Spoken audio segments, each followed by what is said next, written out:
Straight of Hormuz में एक बार फिर तनाव बढ़ गया है। एक जहाज पर हमले के बाद संयुक्त राष्ट्र की समुद्री एजेंसी ने जहाजों को निकालने का काम रोक दिया है। नमस्कार, मैं हूं आपके साथ ममता तिवारी और आप देख रहे हैं न्यूज 18 का डिजिटल प्लेटफॉर्म।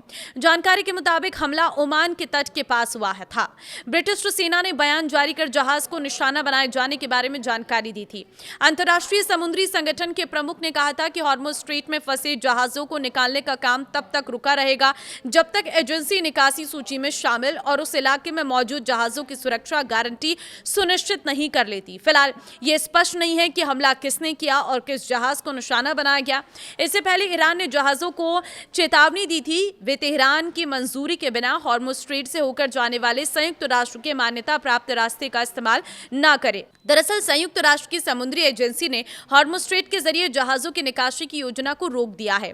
ये कदम तब उठाया गया है जब ब्रिटिश सेना ने जानकारी दी कि गुरुवार को ओमान के तट के पास एक जहाज का प्रोजेक्टाइल से हमला किया गया है। अंतर्राष्ट्रीय समुद्री संगठन के प्रमुख ने कहा कि जब तक एजेंसी को निकासी सूची में शामिल जहाजों और पूरे क्षेत्र के लिए सुरक्षा की गारंटी की पुष्टि नहीं हो जाती तब तक इस योजना को स्थगित रखा जाएगा।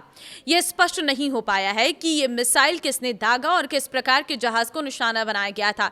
यह हमला उस खबर के कुछ घंटे बाद हुआ है जिसमें कहा गया था कि ईरान ने बिना इजाजत हॉर्मुज स्ट्रेट से गुजरने वाले जहाजों को रोकने की धमकी दी थी। दक्षिणी लेबनान के नबातिये इलाके के बाहरी हिस्से में इजरायली हमले में 3 लोगों की मौत हो गई थी। यह हमला उस समय हुआ जब वॉशिंगटन में बातचीत जारी है। इजरायली सेना दक्षिणी लेबनान के उन इलाकों में आने वाले और जाने वाले लोगों को लगातार निशाना बना रही है जिन पर उसका कब्जा है। लेबनान के स्वास्थ्य अधिकारियों के अनुसार मार्च में युद्ध शुरू होने के बाद से अब तक 4000 से अधिक लोगों की मौत हो चुकी है।